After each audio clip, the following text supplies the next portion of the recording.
Today's video is sponsored by Kunai Threads. Whether it be a playmat, a shirt, or even a pickleball set, Kunai Threads has you covered. Click the link in the description and use code Kunai Christmas for 20% off your entire order. Ladies and gentlemen, it doesn't get better than 20% off everything. Thank you, Kunai Threads, for sponsoring this video. Ladies and gentlemen, welcome to another Johnny TCG video. I'm Johnny TCG. I am excited to see you today. You may have noticed that our webcam quality has improved a little bit, and that is because my girlfriend got me a new webcam and a light to go with it. So now I'm not looking crusty dusty in my videos. Unfortunately, she did say that if we don't get 1,000 subs by the end of the year, she's gonna have to return it. And so, with that in mind, consider hitting the subscribe button if you enjoy the content.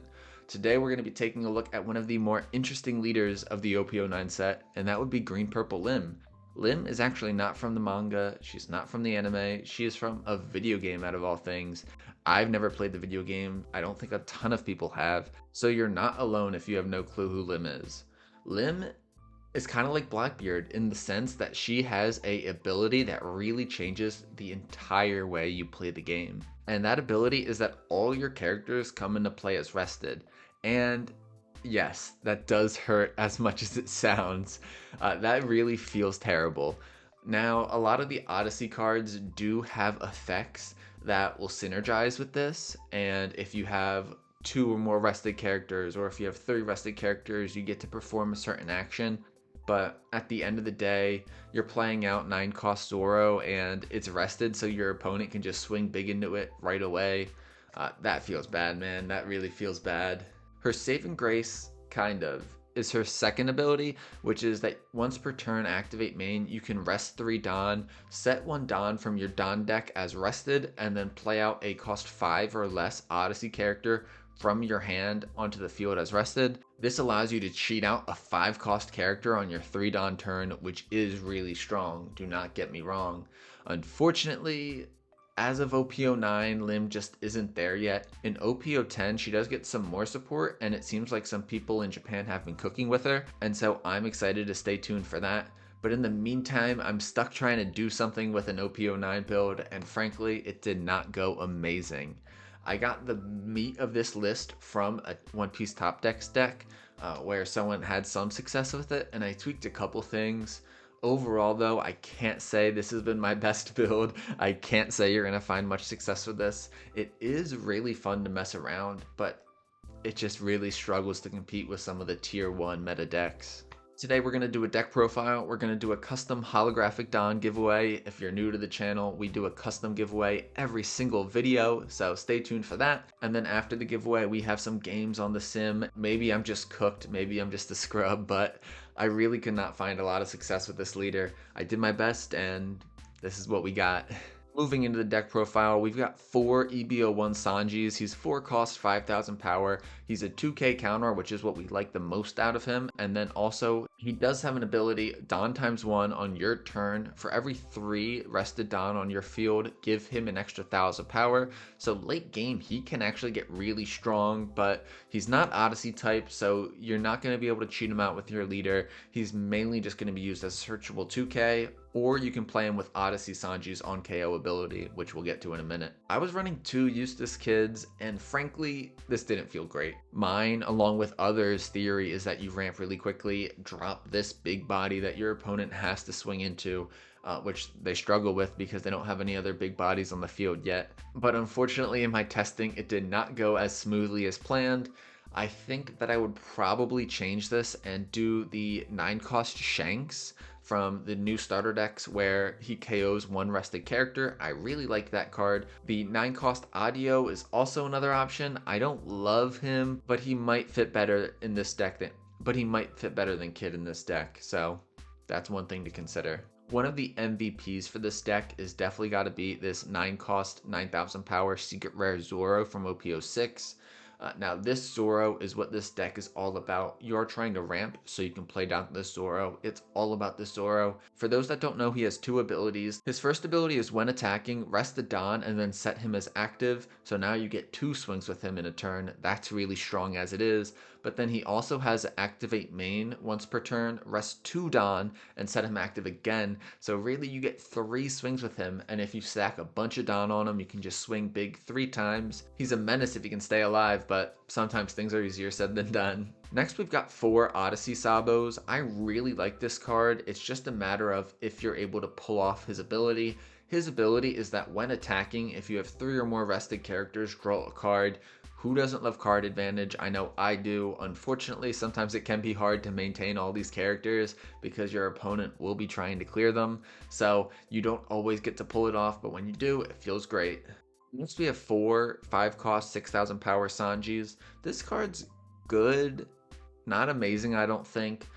I don't love it because his on KO ability requires you to take the top or bottom of your life and add it to your hand, which as a 4 life leader already feels kind of bad sometimes. His on KO ability allows you to take a 4 cost Straw Hat or Odyssey character from your trash and play it to the field as rested. That's pretty good, but just taking a life feels expensive to me. You can tell me if I'm crazy in the comments down below, but personally, I feel like that's expensive. Next, we have the other MVP of this deck, and that's going to be Don Quixote Doflamingo Odyssey version. He's a 5 cost 6,000 power character. He's got a blocker, and his on play is at the end of your turn. If you have 2 or more rested characters, set him as active. This is probably your best bet to play down on your 3 Don turn to cheat him out if you can. He is so strong. If your opponent can't deal with him, he's just going to keep restanding himself, and yeah, I mean, do I have to say anything further? He's a beast. Next we have Odyssey Rosinante, who is a lot less of a beast than his brother. He is a 3 cost 4,000 power blocker as well, but the thing is, his special ability is that when your opponent attacks, you can set him as active. So his condition to become active is easier to achieve than the Doflamingos, but he is just a 4,000 power body, so it's not like you're going to be getting crazy value out of him by swinging with him every turn like you will with the 6k Doflamingo. 2 of the 4 cost Odyssey Nico Robin. Nico Robin's an interesting card, and I think if Lucci dominates the meta and you're trying to be more competitive in the meta, you would want to play more of her, because her on play is if you have 2 or more rested characters, all of your Straw Hat and Odyssey type characters cannot be KO'd by effects until the end of your opponent's next turn. So great board protection. I didn't find myself using this card a ton though, but if your locals has a lot of players that play Lucci, then I think this would be a good tech choice to increase to maybe a 3 or 4 of. Next we've got Odyssey Ace, 5 cost 5,000 power, 2k counter, which we really like and he will mostly be used for. He does have the on play of if you have 2 or more rested characters, rest one of your opponent's characters with the cost of 5 or less.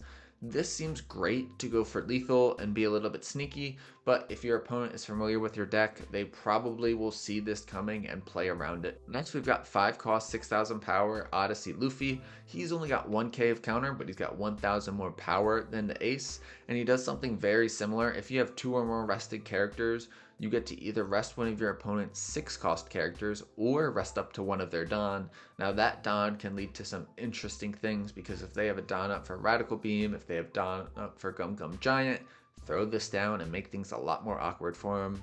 I like that idea. Next we have Lim herself. This is a 3 cost 5,000 power searcher. Nothing too crazy about that. Nothing too crazy about that, really just searching for Odyssey characters, and then she does have at the end of your turn an ability that if you have 3 or more rested characters, you get to set her as active. That's pretty good, but it's not knocking your socks off. Next we have the 6 cost 6,000 power purple Sanji blocker. It is a 2k. This could be a little bit of a hefty blocker towards the end of the game. You can't cheat it out, so you're not getting any crazy value at the early game with it. It is searchable, which we really like, and yeah, that's basically it. It's a solid searchable 2k that we can use as a big blocker. We've got 4 of the new Searcher Law from OP09. If you play Purple Luffy, you definitely know this card already. Look at the top 4 for a 2 cost or higher Straw Hat or Hearts Pirates character. Add it to your hand, and that's about it. It's a Searcher, ladies and gentlemen. Last but not least, we do have 2 copies of Blast Breath. Blast Breath is an old card all the way back from Starter Deck 4. Unfortunately, Lim cannot use Gum Gum Giant, so we're stuck with this old card. 1 cost, 4,000 power event, returns a Don back to your Don deck, which we don't love that cost, but hopefully you're only using this at the end of the game where you have that Don to spare. but realistically, it's not really an amazing card. On the screen, I've got a couple of different cards that I think you should give a shot in this deck. The one that is most appealing to me is definitely the 9-cost Shanks from the new starter deck. I also like the idea of a 4-cost, 6,000 power Rob Lucci on your 3-Don turn, cheating it out with leader ability, setting it down as rested. I really like that play. Audio I did test, but I didn't have a lot of success with him. He just didn't feel great after that first turn that you played him. Let me know if you like him in the comments down below, and maybe I'll give him another shot. The last card I want to talk about is 10-cost Kaido and Linlin. Now, for a deck that can ramp really fast, I do kind of want to try running a build that is all about ramping just to get this card specifically out. I think that would be pretty interesting. I'm going to give it a shot, and we'll see how it goes. So that's the deck I got for you. I was unable to really cook up something. I was unable to make Lim viable. Your results may differ. I would love to hear from you if you're having great success or if you have any tips using this leader, because I want to be better with her, but she just feels pretty bad right now. Before we get into the gameplay, of course we have a giveaway in today's video. Today we're going to be giving away a custom awakened form lucci Don from the manga. Throw it up on screen editor. Boom. Holographic, straight from the manga. I am not the artist, it is from the manga. I am not selling this. All you have to do to enter the giveaway is 1, leave a like, and 2, leave a comment. If this video gets 10 likes in the first 24 hours, I will send this to 1 US based commenter completely free. All you gotta do is 1, leave a like, and 2, leave a comment. Consider hitting that subscribe button too down below if you enjoyed the content. I've got deck profiles, I got unboxings, we've got a lot of content on the horizon. We're almost at 1,000 and I would really appreciate it. It helps the channel out a lot. That's enough of me yapping for now though. Roll the gameplay. Our first game up is against another new OP09 leader, Nico Robin. We are going to mulligan our first hand. On turn 1, we do get the Law Searcher, and we will take, I'm debating between which Sanji to take, and I do go with the Odyssey Sanji. We do have that film Sanji in there as well, just really as a 2K. They're going to give 2 Don on their leader and pass, just kind of being silly there. Our 3 Don play will usually always be the same. We are going to swing 5,000 with our leader, which they will counter out of with the 1K. And then we'll use our leader ability, resting a Don, and then playing out a 5-cost or less Odyssey character. We are going to go with the Sanji here. It's a 5-cost 6,000 power body, which is very nice. We might be able to use his on-KO effect if we have a 4-cost or lower Straw Hat in our trash.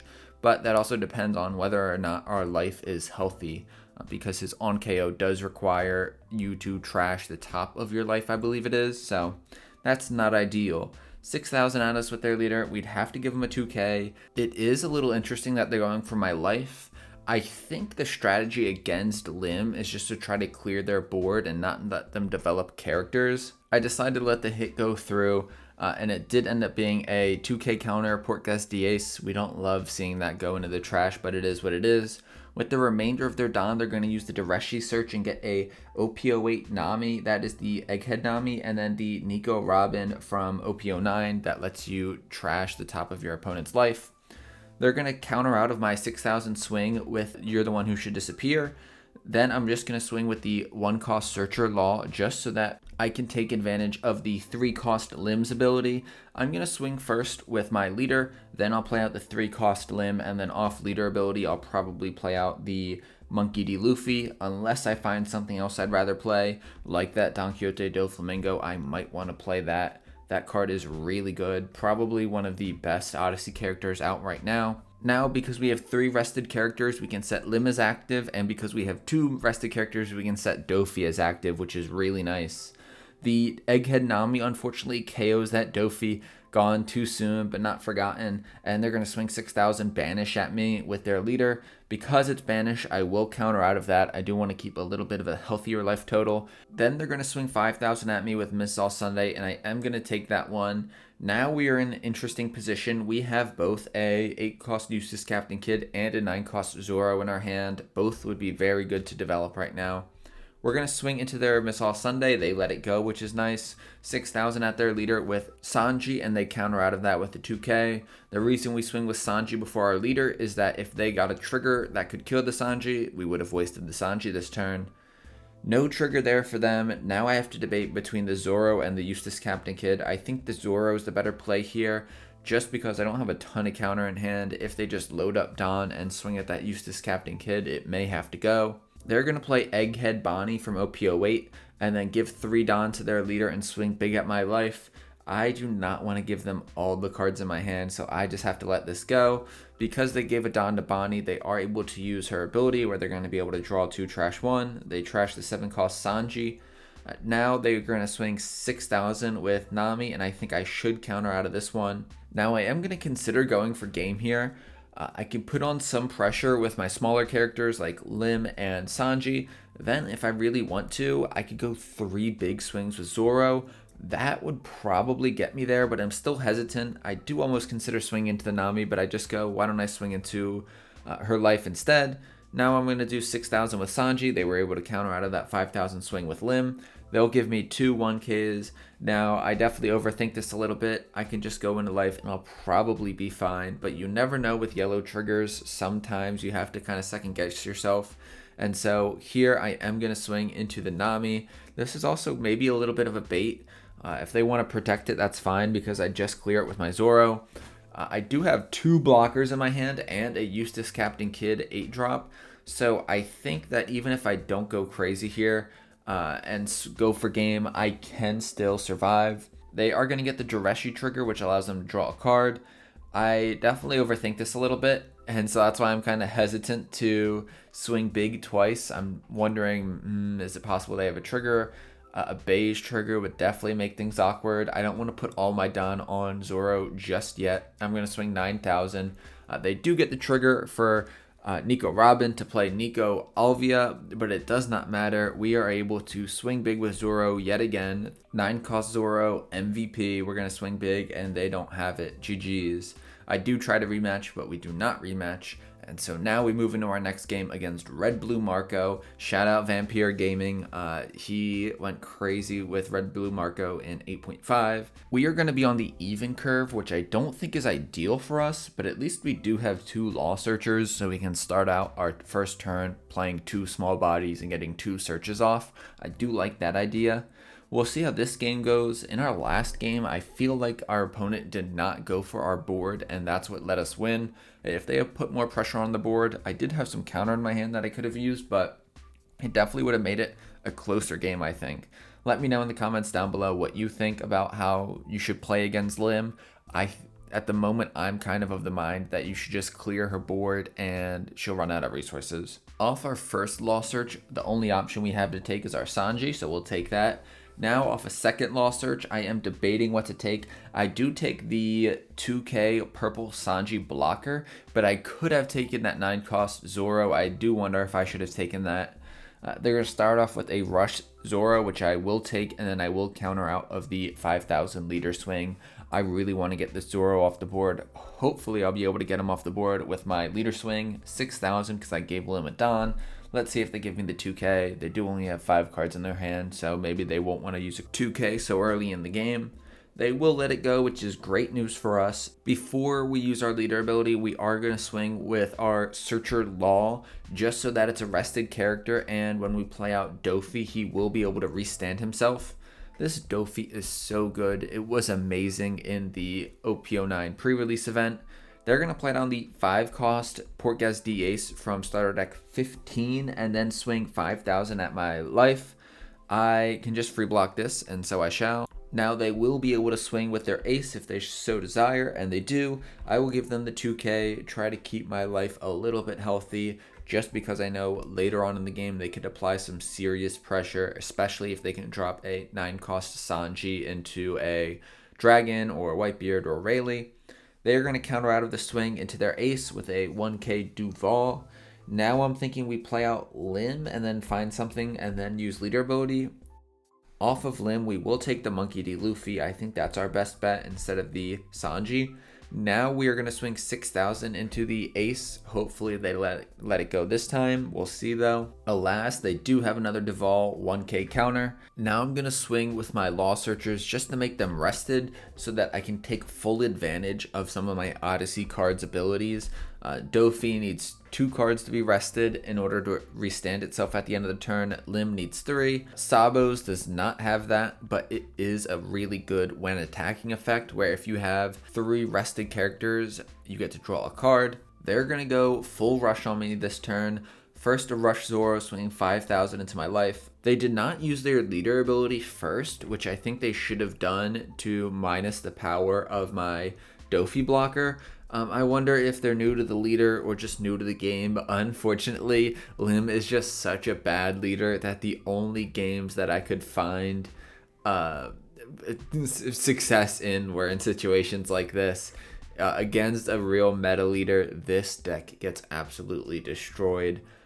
We're going to take a life here. We're going to counter a little bit. We're in a pretty good spot. Once they drop a big body, things will get a little awkward, but we're just going to start with clearing their board here. 5,000 with Lim gets rid of one Zoro. 6,000 with Dofi gets rid of another. Now we can swing 6,000 at Ace and draw a card with Sabo. We love doing that. Now we're going to do a law search, and the only thing we really find is 2 different 2K Sanjis. Now we'll do a Lim search, just trying to find more cards, really. I think the 2K Ace is great here as well. I should just start swinging into their life, I guess. I haven't really taken any of their life, which is pretty crazy now that we're in turn 4, and I haven't even swung once at their leader. They will take that swing, and then I'm going to play out a Rosinante. The Rosinante allows itself to be re-stood as active when the opponent attacks, and so he's not technically like an active character right now, but as soon as the opponent swings, I can just reset him as active and use him as a blocker. They're going to play down the Dragon to give their leader 2 rested Dawn. They'll give their leader another Dawn, and they'll be able to swing big. They should be going at my board, I think. Or maybe they should just be going at my life and putting pressure on me so that maybe they can go for lethal next turn. I think either way, the right move is to probably block one of these attacks with my Rosinante blocker, just so I don't have to give up counter for my hand. Maybe I take this first swing and then counter the next swing so that Sabo can stay alive next turn. They do remember to use leader ability here, and they minus 2,000 power from my 5-cost Dofi blocker. That was good thinking on their part, making the most out of their leader ability and minusing power from my stronger blocker. We are going to block out of the first swing, and then we're going to block their second swing as well. Now we're just going to kind of poke at life. We will be able to draw a card with Sabo. I am happily surprised that they took that swing. Now another 5,000 with our other Lim, and they will give us a 2K. The fact that they had to give us a 2K is a good sign. Now they'll take that Sabo swing, and I'm like, wow, we're actually in a pretty decent position. I'm thinking that we established the Rosinante blocker for sure this turn, and we're just going to swing big with our leader just to ensure that this hits on life and put them in lethal range next turn. With all the characters I have on board and a decent amount of counter, I think that as long as I take a life here, which I should be able to, I will have lethal. I don't think there'll be any way for them to deal with all my characters. A 12,000 swing into their leader, I imagine they'll have to take that. And now we're just going to play the Rosinante blocker. The 3-cost limbs get to restand themselves as active. Once they swing with one of their characters, the Rosinante will stand itself back up as active. I think we are in a really good place. There's no way they can deal with all the characters on board while also developing blockers. Who knows though, maybe they have 4 radical beams in hand. That's always a possibility. Now they do have the Goldie Roger, but it won't be enough. As long as I counter out of this first swing, I'll be fine. I'll give them the 1K Sanji counter. Now they'll do 9,000 with Dragon. I can just take this. And then 13,000 with Roger. I can take that, and they concede. GG's. Now onto the game against Green Bonnie, and I've got to say I am including this game in here just so you can say, okay, Johnny does not always just upload his victories. I, spoiler alert, get crushed in this game. I do not think it's possible to beat Bonnie with Lim unless maybe you've got a super spicy secret build. Playing out characters rested does not work great when your opponent plays Carrot and can just freeze them and then they never get a chance to restand themselves. Bonnie is just too good of a deck. It's not quite tier 1, I'd say, but it's really close to it.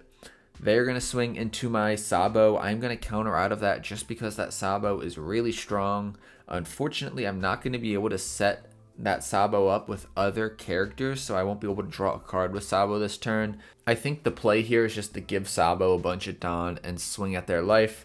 It definitely feels bad though. They've got a Dawn up to rest my leader, and they can just take that. They are not really in any danger. We are going to use leader ability to play out the Dofi blocker at least. That is pretty good. He's 6k, so they can't just swing 5k at our life. They do have the Cavendish, which allows them to restand 2 Dawn, and they will swing 6,000 into our Sabo. I'm thinking we keep this alive and we'll give them the 2k, but now we've got no more counter left in our hands. We've got some big bodies, and yeah, things just aren't looking great for us. They've got a wall of blockers. I am not even being hyperbolic. They've got 3 blockers on the field. What the heck am I supposed to do with this? I am at 9 Don though, so at least I can cheat out the 9 cost Zoro. Unfortunately, with only 3 cards in hand and 1k of counter, if they put a couple Don on even their leader or Cavendish, they will be able to remove it. We're not in a good spot right now. I probably over countered to keep that Sabo alive, but I don't know. What am I supposed to do, ladies and gentlemen? This is not a fun matchup. They are going to play down the Hody Jones, which is one of the worst characters they could have played right now, because they'll be able to rest my Dofi blocker. They're going to be able to clear my Sabo. I maybe should have given that 1k counter for the Sabo. That doesn't matter, because they are just going to be able to clear my 9 cost Zoro anyway. I'm a mess right now. It's late at night, ladies and gentlemen. If you're still watching, you're a real one. We're going to try to clear the Cavendish with our Doflamingo, but 6,000 on 6,000. Of course, they've got the counter for that. Then we will play a 8 cost Eustace Captain Kidd, but without a blocker like a Rosinante or a Beige with it, it doesn't really do you much good. And of course, they have the 9 cost Shanks on curve and can just KO that Eustace Captain Kidd immediately. Unfortunately, I do think I'm just going to fold and concede at some point, because there is no point of trying to battle back from this deficit. You cannot tell me that I have even a single chance at winning this game. We're going to do a law search, but it's not really going to find much for us. We can take the 2k Sanji, and that's just about it. 9 Don still left to play with, but nothing in my hand's really going to turn the tide of this game. Very unfortunate, because I am desperately trying to make Lim work, but she just doesn't work. We will cheat out the 5 cost Odyssey Luffy and rest their Rosinante so that we can get a 6,000 swing with our Doflamingo blocker onto their life. They are going to use their leader ability to rest Lim and take this, but there's no way that we can realistically come back from this. They've got 10 down to work with. They've got a stacked board. I've got 1 blocker that will not do much. We left the Don open for Blast Breath, but there's no saving us now. The 10 cost Dofi is the icing on the cake. They're then just going to clear my board a little bit, add insult to injury by swinging at this 1 cost Trafalgar Law. There was no need to do that. They are just flexing on me at this point. This might be one of the quickest losses and most embarrassing losses I've ever suffered in One Piece TCG. I just feel like I didn't stand a chance from the very beginning. We will counter out of this last swing from Shanks, but it is GG's. I'm just going to concede here. Ladies and gentlemen, how did you like those games? I really struggled with this leader, as you could tell. I went through so many games, and some of the footage was just unusable because I was playing so poorly. I mean, I don't even think it was me per se. I think this leader is just really rough in the current meta. If you can make it work, congratulations. I would love to hear some advice from you. If you've made it this far in the video, you are a real one. Consider hitting that subscribe button down below, because I think I'll have some more content that you will enjoy if you enjoyed this video. If you didn't enjoy this video and you're still here, I've got nothing to say to you. You're a beast as well, I guess. That's all I got for you today. Have an amazing rest of your day. This has been a Johnny TCG production. Peace. Don't forget to subscribe.